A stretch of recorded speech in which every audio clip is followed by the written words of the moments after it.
안녕하십니까. 느타리 버섯을 키우는 훈인의 농장입니다. 오늘은 버섯 재배 환경 중 환기, 즉 공기질에 대한 이야기를 할까 합니다. 버섯은 생물학적인 분류 기준상 균류에 속합니다. 그래서 동물적인 특성과 식물적인 특성과는 조금 다른 독특한 특성이 있는데요. 식물적인 특성인 광합성을 할 수 없어 실제 영양을 다른 어떤 유기물에서부터 분해를 통해 얻을 수밖에 없는 구조로 되어 있습니다. 그리고 24시간 호흡을 해야 됩니다.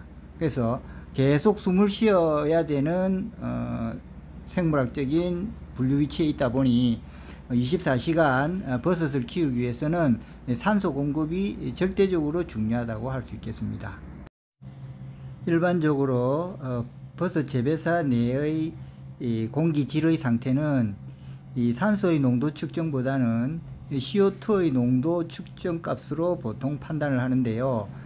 일반적으로 그 CO2는 공기 중에 상당히 미량 포함되어 있기 때문에 그 CO2 양의 변화로 재배사 내의 공기질 상태를 보통 측정합니다.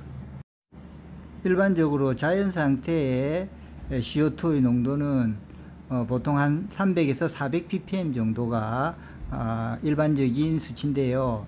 우리가 밀폐된 재배사 내는 실제 그 수치보다는 상당히 높은 수치가 나타날 수밖에 없는 구조로 되어 있습니다.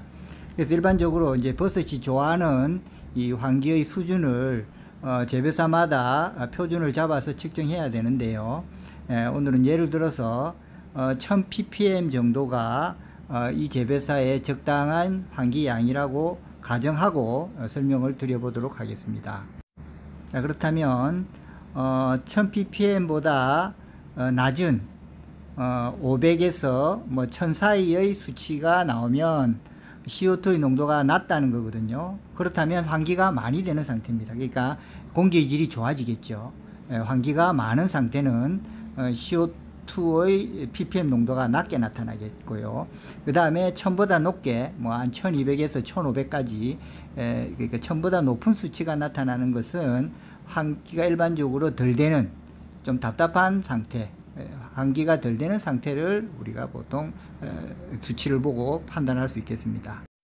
자, 그럼 지금부터는 버섯의 생육 기간 중 환기의 필요성, 환기의 양은 어느 정도가 적당한지에 대한 이야기를 해볼까 합니다.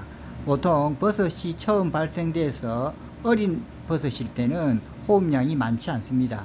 그래서 환기량이 그렇게 많지 않지만 버섯이 자람에 따라서 호흡량은 급격히 늘어나기 때문에 버섯이 중기 이후 수확기에 가까울수록은 환기량을 상당히 늘려주어야 됩니다. 그래서 그 환기는 버섯의 그 생육 기간에 따라서 상당히 차이가 난다. 초기에는 작지만 그러니까 수확기로 갈수록 상당히 늘어난다. 그리고 이 환기량과 버섯의 모양에 대한 이야기를 간단하게 정리해 보겠는데요. 실제 우리가 기준 CO2 예를 들어서 1000 ppm이라고 했을 때 이 1000 ppm일 때 버섯의 모양이 표준에 가깝다. 그러니까 대의 길이와 가스의 크기가 적당하다라고 가정했을 때 실제 환기가 많은 경우, 환기가 많다는 것은 CO2 농도가 낮아서 산소의 공급이 많은 경우입니다. 이런 경우에는 이 버섯들이 이 호흡에 그렇게 지장을 받지 않기 때문에 키가 짧아지게 되겠습니다. 키가 짧으면서 갓이 커져버리는 외형적인 특성이 나타납니다. 반대로 환기가 부족해서 CO2 농도가 높은 경우에는 얘들이 이 산소의 부족으로 해서 일단은 산소의 선점을 위해서 상대적으로 키를 키우게 됩니다. 그래서 키가 길어지면서 갓은 아주 작은 그러니까 대는 길고 갓은 작은 형태의 외형적인 버섯 특성을 보이게 되겠습니다. 지금까지 재배사 내의 이 환기량이 이 버섯의 외형과 형태에 어떤 영향을 미치는가에 대한 설명을 쭉 들었는데요. 이만큼 환기의 양은 버섯의 외형을 결정하는 데 굉장히 중요한 역할을 한다는 사실을 인지하셔서 재배사 내에 적당한 환기, 그러니까 우리 재배사에 맞는 표준적인 환기량을 값을 잡아 놓는 것이 굉장히 중요하다 하겠습니다. 이상으로 버섯 생육 환경 중 환기, 공기질에 대한 설명을 마치겠습니다. 감사합니다.